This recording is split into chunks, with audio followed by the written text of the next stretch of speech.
감사합니다. 오늘 그 찬양의 또 가사가 오늘 또 이 설교하고 연결이 돼서 더 큰 은혜가 되는 것 같아요. 잠언 4장에 있는 말씀이죠. 모든 지킬 만한 것 중에 더욱 내 마음을 지키라. 생명의 근원이 이에서 남이니라.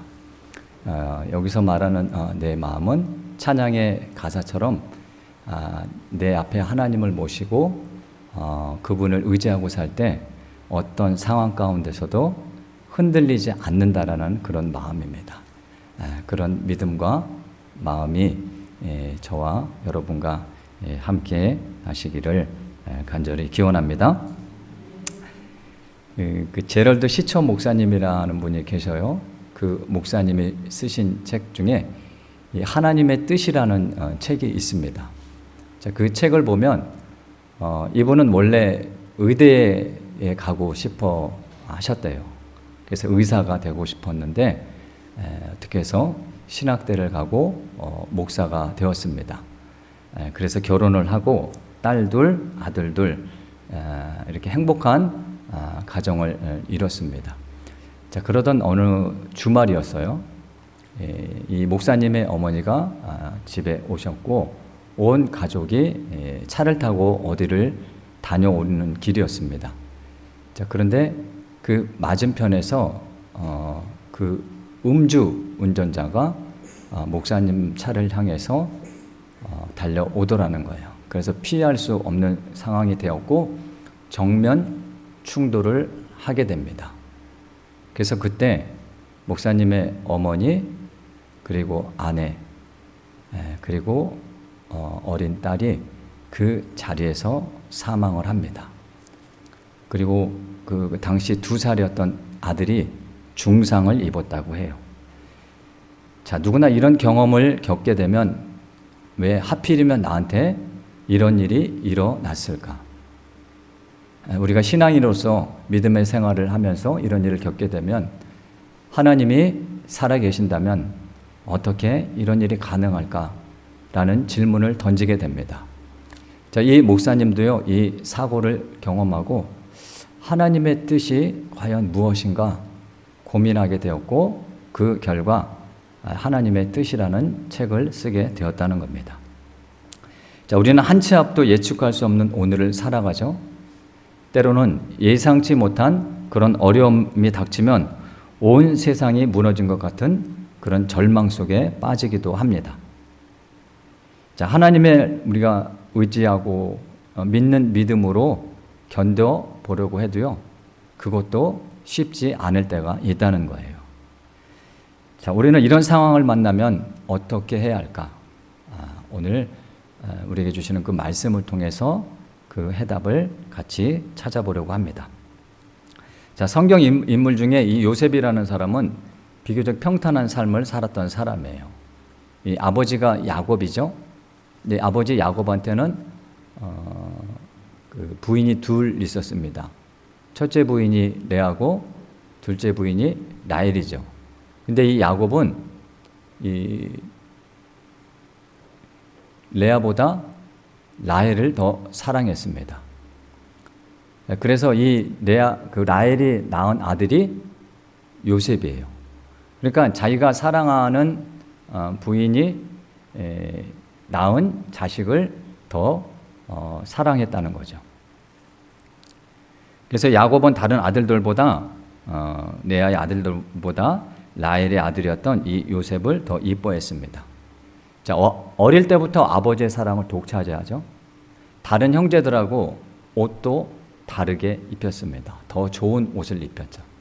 자, 그러니까 형제들의 입장에서 보면 이 요셉은 시기와 질투의 대상이 될 수밖에 없었던 겁니다. 그리고 다른 아들들은 다 양을 치러 밖으로 내보냈는데 이 요셉은 집에 뒀어요. 양을 치러도 보내지 않았다는 겁니다. 자, 그런 어느 날 이제 다른 아들들이 다 양을 치러 갔는데 그래도 이 야곱이 궁금했던지 집에 있는 요셉을 보냅니다. 형들이 양을 잘 치고 있는지 한번 살펴보고 와라 라고 해서 보내죠. 그래서 이 세겜이라는 곳으로 가게 되는데 가보니까 형들이 없는 거예요. 그곳에. 분명히 이쯤 되면 세겜이라는 곳에서 형들이 양을 치고 있어야 되는데 없었던 거죠. 그래서 주변을 두리번 거리고 있는데 그곳을 지나가는 어떤 사람이 누구를 찾느냐고 묻습니다. 그래서 요셉이 여기서 양을 치고 있던 우리 형들을 찾습니다 라고 하니까 그들이 여기를 떠났다. 그리고 그들이 대화하는 중에 도단으로 가자고 했던 말을 내가 들었다. 그러니 도단으로 한번 가봐라. 그래서 이 세겜에서 도단은 또 세겜 북쪽에 있거든요. 그래서 이 북쪽으로 또 올라갑니다. 자, 그렇게 해서 이제 도단에 도착했는데 먼 발치에서 이 형들이 요셉이 오는 걸 봤죠. 자, 그래서 이때다 싶어서 이 형들이 똑같은 마음을 먹었던 것 같아요. 이참에 요셉을 없애버리자, 죽여버리자, 이런 마음을 가졌던 것 같아요. 그때 첫째 아들이 이제 르우벤인데 르우벤이 이런 말을 합니다. 야, 우리가 동생을 죽이지는 말자. 죽이지 말고 저 그냥 구덩이에 던져버리자. 깊은 웅덩이에 던져버리자라고 제안을 하니까 모든 형제들이 동의를 해서 이 요셉이 다가왔을 때 먼저 그가 입고 있던 옷, 아버지가 특별하게 요셉에게만 입혀줬던 그 옷을 벗겨버립니다. 그리고 깊은 웅덩이에 요셉을 던져버려요. 자, 우리 그 현장을 한번 확인해 볼까요? 그 상황을 창세기 37장을 한번 보겠습니다. 37장에 보면 그때 상황이 기록되어 있어요. 23절, 24절인데요. 제가 읽어보겠습니다. 요셉이 형들에게 이르매 그의 형들이 요셉의 옷, 곧 그가 입은 채색 옷을 벗기고 그를 잡아 구덩이에 던지니 그 구덩이는 빈 것이라 그 속에 물이 없었더라 라고 되어 있죠. 자, 이때 요셉은 구덩이로 내려가게 됩니다.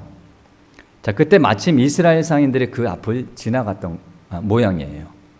그래서 이 넷째 아들 유다가 야, 우리가 동생을 죽여서 못하겠느냐, 죽이지 말고 저기 지나가는 상인들에게 팔자, 이런 말을 해서 그래, 그럼 그것도 괜찮겠다. 그렇게 형제들이 합의를 해서 그 이스마엘 상인에게 은 20을 받고 팔아 넘깁니다. 자, 그렇게 해서 요셉은 그 상인들의 손에 이끌려 애굽으로 내려가요. 자, 그래서 창세기 39장을 볼까요? 39장이 어떻게 시작하는지, 어떤 문장으로 시작하는지 보겠습니다. 39장 1절 보면 요셉이 이끌려 애굽으로 내려가매라는 문장으로 창세기 39장이 시작됩니다. 자, 그렇게 애굽으로 내려간 요셉은 보디발이라는 군대 장관의 집에 노예로 팔려가죠. 근데 거기서 열심히 일을 합니다. 자기 맡은 일에 최선을 다해요. 그러니까 이 보디발 장군의 눈에 흡족했던 거예요. 마음에 들었던 거죠. 그래서 그 집안의 모든 일을 관장하는 총 책임자로 세웁니다. 자, 그런데 이게 웬일입니까? 요셉이 좀 잘생겼던 것 같아요. 자, 본문 6절에도 보면 그렇게 기록되어 있죠. 요셉은 용모가 빼어나고 아름다웠다라고 기록되어 있습니다. 그래서 그런지 이 집주인의 아내, 이 보디발의 아내가 요셉을 유혹하기 시작합니다. 그런데 쉽게 넘어오지 않죠. 어느 날은 똑같이 이 사람이 유혹을 하니까 뿌리치고 도망갑니다. 근데 그걸 놓고 이 사람이, 이 보디발의 아내가 그 요셉이라는 청년이 나를 겁탈하려고 했다라고 해서 누명을 씌워서 감옥으로 보내죠. 이건 여러분도 잘 아시는 내용이죠. 그래서 여기서 요셉은 감옥이라는 곳에서 또다시 그의 인생에서 내려가는 처지가 됩니다. 자, 요셉의 형들에 의해서 구덩이에 내려간 것이나 이스마엘 상인에 의해서 애굽으로 내려간 것이나 그리고 누명을 쓰고 감옥에 내려간 것이나 요셉이 전혀 예측하지 못한 그런 일들이었습니다. 아버지 품에서 좋은 있고 편안하게 살던 요셉이었는데 이제 보십시오. 점점 자신의 힘으로는 할 수 없는 그런 상황에 놓여 있게 되었다는 겁니다. 자, 누구나 이런 상황이 되면 하나님의 부재를 느낍니다. 이렇게 자신이 감당할 수 없는 상황에 이르게 되면 하나님이 계시지 않는 것 같다라는 생각이 들 때도 있다는 거예요. 자, 이건 믿음하고는 상관없습니다. 믿음이 아무리 좋아도요, 이런 어려움 앞에서는 믿음이 무너질 수밖에 없고, 또 내가 하나님을 믿는 사람이라고 하지만 하나님이 계시지 않는 것처럼 느껴진다는 겁니다. 하나님마저 계시지 않은 것처럼 믿어질 정도로 절망적인 순간이 누구에게나 찾아올 수 있습니다. 자, 요셉의 이야기에서 창세기 39장은요, 그의 인생에서 가장 힘들었던 시기를 기록하고 있습니다. 자, 그런데 여기서 믿기지 않은 문장이 하나 발견돼요. 자, 그게 어떤 문장이냐? 그건 바로 하나님께서 요셉과 함께 하셨다는 말씀입니다. 자, 이 말씀이 왜 믿기지 않을까요? 하나님께서 함께 하셨다는 것만큼 은혜가 되고 힘이 되는 말씀은 없을 겁니다. 자, 그런데 보세요. 이 말씀이 이해가 되지 않는 것은 하나님이 함께 하심에도 불구하고 요셉의 인생이 점점 어떻게 됩니까? 점점 나락으로 떨어집니다. 자, 본문 2절 봅시다. 본문 2절. 요셉이 애굽으로 내려가 보디발의 집에서 노예로 있을 때죠. 그랬을 때 2절이 어떻게 시작하냐면 여호와께서 요셉과 함께 하셨다고 되어 있죠. 여호와께서 요셉과 함께 하셨습니다. 자, 그런데 그 다음에 어떤 일이 벌어집니까? 누명을 쓰고 감옥에 갔다는 겁니다. 여호와께서 함께 하셨는데 지금보다 상황이 더 나빠진 거예요. 감옥에 있는 상황을 볼까요? 21절을 보세요. 39장 21절. 거기서도 여호와께서 요셉과 함께 하셨다는 말씀이 있죠. 그리고 23절에도 있습니다. 여호와께서 요셉과 함께 하셨다는 말씀이 계속 반복됩니다. 자, 어디를 가도 여호와께서 요셉과 함께 하셨는데 그의 인생은 점점 힘들어졌다는 거예요. 자, 그럼 하나님께서 그와 함께 하셨다는 것은 뭔가 다른 의미가 있는 것 같습니다. 자, 여호와께서 함께 하셨을 때 요셉에게 나타난 결과를 보면 하나님께서 함께 하신다는 의미가 뭔지 알 수 있을 것 같아요. 자, 그럼 본문 2절로 다시 돌아와서 자, 요셉이 애굽에 내려갔을 때나 감옥에 내려갔을 때 하나님이 그와 함께 하셨다고 했는데 자, 그와 함께 하심의 결과가 어떻게 나타났습니까?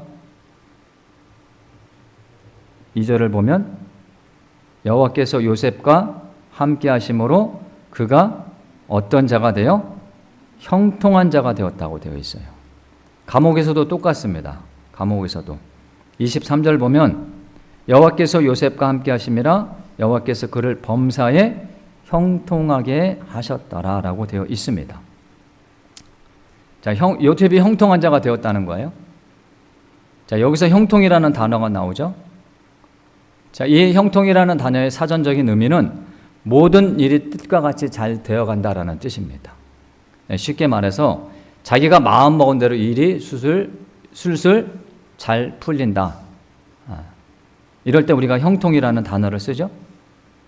자, 그런데 창세기 39장은 요셉의 인생을 놓고 볼 때요, 더 내려갈 곳이 없을 정도로 힘든 상황인데 이런 상황을 형통이라고 했다는 거예요. 자, 이런 상황을 과연 우리가 형통이라고 할 수 있을까요? 자, 그러면 요셉의 상황에서 이 형통이라는 단어는 우리가 일반적으로 알고 있는 단어와는 다른 의미가 있는 것 같습니다. 자, 본문에 나와 있는 이 형통이라는 단어의 그 히브리어를 찾아보니까 이 찰라우라는 단어를 사용합니다. 찰라우. 자, 이 단어는 원래 우리가 알고 있는 형통이라는 의미가 있습니다. 뭐 성공하다, 발전하다 이런 의미들이 있죠. 자, 그런데 이 요셉의 경우에서 사용된 형통이라는 단어의 의미는 또 다른 의미가 있는데 앞으로 나가다라는 뜻이 이 단어 안에 담겨 있습니다. 자, 이게 무슨 말이냐? 요셉의 인생이 내리막을 치고 바닥을 쳐서 더 이상 내려갈 곳이 없을 때 하나님이 함께 하셔서요, 그를 앞으로 나가게 하신다는 겁니다. 자, 이게 형통이라는 거죠. 요셉 자신이 생각하기에 그의 삶은 자신의 힘으로는 도저히 감당할 수 없는 자리까지 내려갔는데 하나님께서 함께 하시니까요, 그 가운데서도 하나님이 그를 앞으로 나갈 수 있는 힘을 주시고 결국에는 앞으로 나가게 하신다는 겁니다. 자, 이게 요셉의 경우에서 형통이라는 뜻이죠. 창세기에 나오는 요셉의 이야기는 창세기 50장까지 계속됩니다. 자, 그런데 하나님께서 함께 하셨다는 말씀은 그가 가장 힘들었던 창세기 39장밖에 없습니다. 자, 그리고 그의 인생에서 가장 힘들고 어려울 때 성경은 그가 형통했다고 말한다는 거예요. 자, 그렇다면 이 하나님의 자녀들에게 형통의 의미는 무엇인가?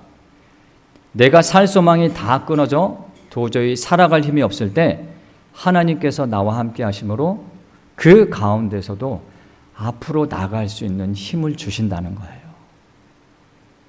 그게 형통입니다. 오늘이라는 그런 삶의 자리에서 견딜 수 없는 그런 고통 가운데 있을 때도 하나님은 나에게 오늘을 살아갈 수 있는 힘을 주셔서 미미하지만 그 가운데서도 앞으로 나가게 하신다는 겁니다. 그게 성경이 말하는 형통이고요, 하나님을 믿는 자들의 형통입니다. 하나님은 요셉이 어디를 가도 함께 하셨고요, 그가 어떤 처지에 놓여 있든지 하나님을 신뢰하고 앞으로 나갈 수 있는 힘을 주셨다는 거예요. 자, 이건 하나님께서 요셉과 함께 하셨기 때문에 가능했던 일이죠. 자, 그러면 요셉의 편에서 한번 생각해 봅시다. 하나님은 어떤 사람과 함께 하시는가? 자, 저와 여러분도 그런 사람이 되어야 하지 않겠습니까? 자, 그러면 하나님께서 요셉과 함께 하셨다고 하는데 요셉이 어떤 사람에게 하나님이 함께 하셨는지를 한번 찾아보겠습니다. 자, 보디발의 아내가 요셉을 유혹하죠. 자, 그때 요셉이 어떤 말을 했는지 그 대목을 한번 같이 읽어보겠습니다. 9절입니다. 창세기 39장 9절. 9절 말씀 같이 읽어보겠습니다. 자, 시작. 이 집에는 나보다 큰 이가 없으며 주인이 아무것도 내게 금하지 아니하였어도 금한 것은 당신뿐이니 당신은 그의 아내임이라. 그런즉 내가 어찌 이 큰 악을 행하여 하나님께 죄를 지으리까? 내가 어찌 이 큰 악을 행하여 하나님께 죄를 짓겠습니까? 요셉은요, 자신이 어떤 처지에 있든지 하나님의 말씀대로 살려고 노력했던 자입니다. 비록 종의 신분이지만 그는 매 순간 하나님의 말씀을 붙잡고 살았다는 거예요. 자, 10절 말씀도 보세요. 10절 말씀 보니까 여인이 날마다 요셉을 유혹합니다.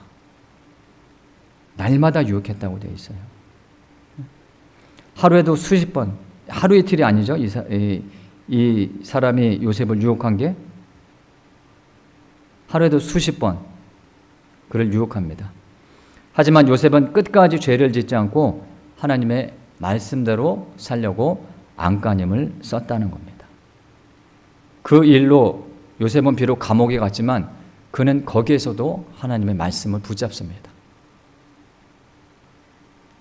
하나님이 어떤 사람과 함께 하십니까? 어떤 상황에서도 하나님의 말씀대로 사는 사람입니다. 하나님은 그런 자를 형통하게 하신다는 거예요. 믿습니까?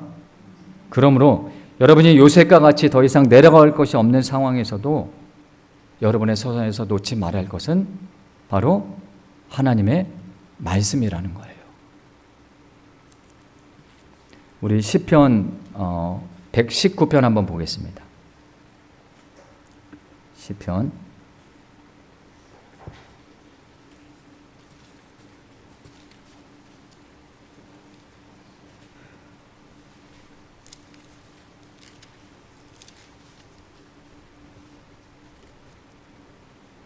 101절을 봅시다. 101절. 자, 101절, 102절. 시편 119편 101절, 102절을 보겠습니다. 101절과 102절 제가 읽어볼게요. 내가 주의 말씀을 지키려고 발을 금하여 모든 악한 길로 가지 아니하였사오며 주께서 나를 가르치셨으므로 내가 주의 규례들에서 떠나지 않았습니다. 라고 고백하죠. 하나님의 말씀을 지키려고요. 이 시편 기자가 모든 악한 길로 가지 않았다는 거예요. 그리고 끝까지 하나님의 말씀의 자리에서 떠나지 않았다고 고백을 하죠. 자, 시편 199편은 이 시편 기자가 이게 176편으로 끝나는데 이 시편 110편이 끝날까지 계속 이 사람의 고난이 끝나지 않습니다. 그럼에도 불구하고 계속 죄를 짓지 않으려고 노력하고 하나님의 말씀을 붙잡고 살려고 노력했다는 거예요. 그게 끝까지 시편 119편 끝까지 이어집니다. 자, 그러니까 어떤 결과가 나오는지 우리 그 다음에 나오는 105편을 한번 읽어볼까요? 105절, 시편 119편 105절. 자, 같이 읽어보겠습니다. 시작. 주의 말씀은 내 발의 등이요 내 길의 빛이니이다. 그 가운데서도 그 고난의 자리에서도 내가 끝까지 하나님의 말씀을 붙잡고 죄의 길에서 떠나 하나님의 말씀대로 살려고 노력하니까요. 하나님은요. 주의 말씀은 내 발의 등이고요. 내 발이 빛이 되어서 나에게 앞으로 나아갈 수 있는 내가 살아갈 수 있는 힘을 주신다는 거예요. 믿습니까? 끝에 우리 끝절 한번 볼까요? 우리 새벽기도 때 이 말씀 나누면서 또 은혜 받았는데 시편 119편 176절을 봅시다. 176절 보면 이렇게 기록되어 있죠. 이른 양같이 시편 기자가 방황합니다. 여전히 방황해요. 자, 그런데 그가 끝까지 붙잡고 있는 게 있습니다. 마지막 절에 보니까 끝부분에 보니까 주의 계명들을 내가 잊지 않겠습니다. 그 가운데서도 이 시편 기자가 하나님의 말씀을 끝까지 붙잡고 있습니다. 고난의 연속이고 방황의 연속인데 그 가운데서도 내가 하나님의 말씀대로 살아가려고 안간힘을 쓰고 애를 쓴다는 거예요.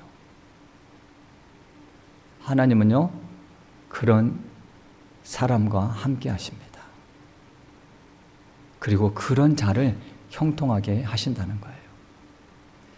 창세기 40장은 요셉이 감옥에 있었을 때 일을 기록하고 있는데 그때 왕의 신하들이 들어옵니다. 왕에게 뭐 잘못을 했나 봐요. 그래서 왕에게 그 술을 맡았던 일을 하는 사람하고 그리고 떡을 맡았던 일을 그 두 신하가 같이 요셉이 갇혀 있는 그 감옥에 들어와요. 그래서 이 보디발이 저 사람들은 왕의 신하니까 내가 깍듯이 모셔라. 저들의 말을 잘 들어라. 그래서 이 요셉이 아주 정성껏 그 두 신하를 모십니다. 자, 그러던 어느 날 아침이 됐는데 이 두 사람의 낯빛이 너무 어두운 거야. 그래서 요셉이 물어보죠. 당신들이 무슨 걱정거리가 있습니까? 근데 이들이 지난밤에 꿈을 꿨는데 이게 참 이상한 꿈이었던 것 같아요. 그래서 그 꿈을 도저히 해석할 수가 없고 찜찜해서 걱정이 됐던 겁니다.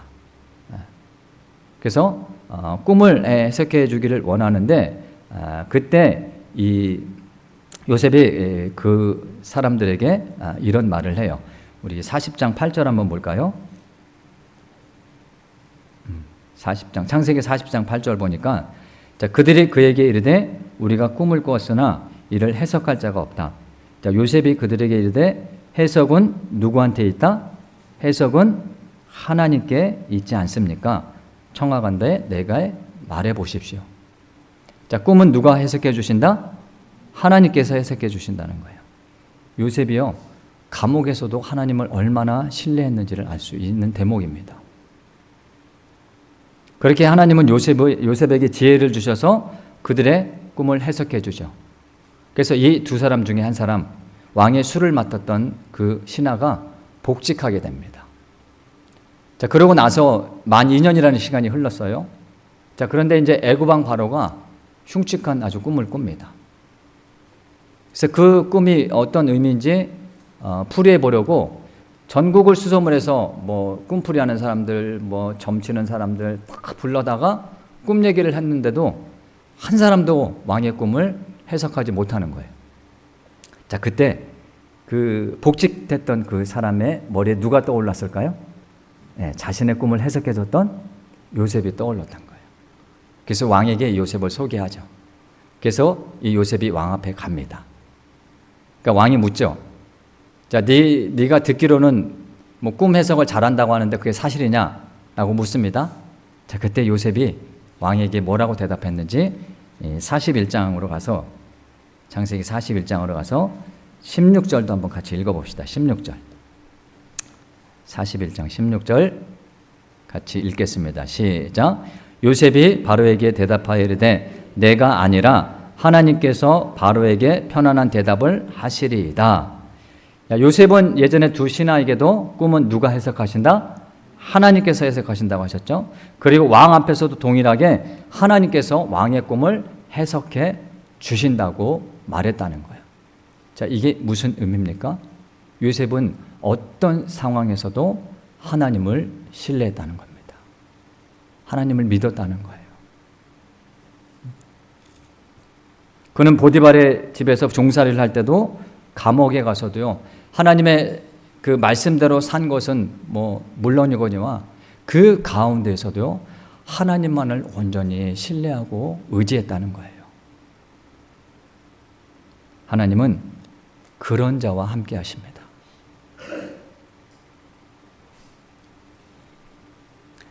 하나님이 여러분과 함께 하십니까?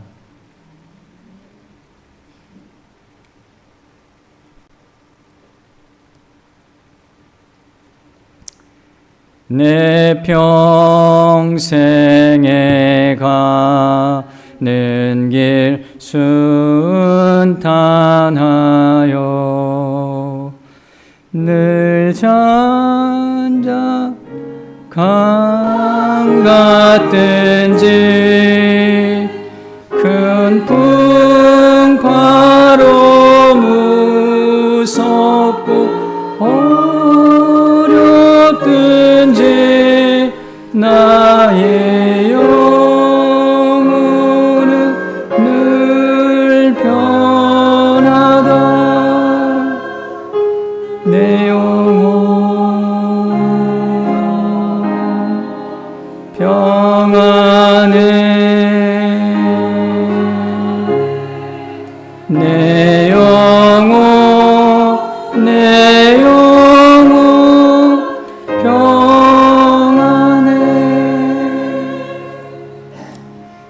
이 찬송가는 413장이죠. 이 찬송가를 만든 사람이 스페포드라는 분입니다. 이 사람은 유명한 변호사였어요. 아주 잘 나가는 변호사였습니다. 그리고 집사님이었어요. 헌신적으로 선교도 많이 하고 교회에서 열심히 봉사하는 그런 집사님이었습니다. 그래서 이 사람이 변호사 일을 하면서 모은 돈을 가지고 그 시카고의 그 별장을 짓는데 투자를 해요. 자, 투자를 했는데 어떤 일이 일어나냐면 1871년에 시카고에 대화재가 일어납니다. 그래서 그 사람이 투자했던 것이 한순간에 다 잿더미가 되고 말아요. 그리고 이 일이 있기 1년 전에는 열병에 걸린 4살짜리 아들을 잃었다고 합니다. 자, 그런 가운데 뭐 병원에도 갔겠죠. 너무 힘든 고통 가운데 놓이니까. 그래서 의사가 아마 가족들하고 여행을 좀 다녀오라고 그렇게 얘기를 했던 것 같아요. 그래서 가족들하고 유럽 여행을 가기로 계획을 합니다. 근데 여행을 떠나기로 한 날 그 스페포드에게 갑자기 일이 생겨요. 그래서 가족들을 먼저 보냅니다. 아내하고 딸 넷이 있는데 넷을 먼저 보내요. 그래서 파리에서 만납시다 라고 약속을 하고 아내하고 네 딸을 먼저 보냅니다. 그래서 유럽행 여객선을 태워 보내죠. 그렇게 여객선에는 313명이 타고 있었다고 해요. 자, 그리고 이제 그렇게 여객선을 타고 가는 길에 한 일주일의 시간이 지나고 새벽 2시쯤 모두가 잠들어 있는 새벽 2시에 그 바다에 있는 영국 범선하고 이 배가 정면 충돌합니다. 자, 그렇게 해서 그 당시에 226명이 목숨을 잃었다고 해요. 다행히 이 스페포드의 아내는 의식을 잃었지만 선원에게 발견돼서 구조가 되었는데 4명의 딸은 다 바다에 잠깁니다. 그래서 이 스페포드가 뉴스를 통해 그 소식을 듣고 가족을 만나려고 가는데 전보 하나가 도착해요. 아내가 붙인 전보입니다. 그 전보에 뭐라고 적혀 있냐면 혼자 살아남았음이라고 적혀 있었다고 해요. 그래서 이 사람이 너무 괴로운 거예요. 내가 지금까지 하나님을 이렇게 열심히 섬기고 살아왔는데 하나님 나에게 왜 이런 고통을 주십니까?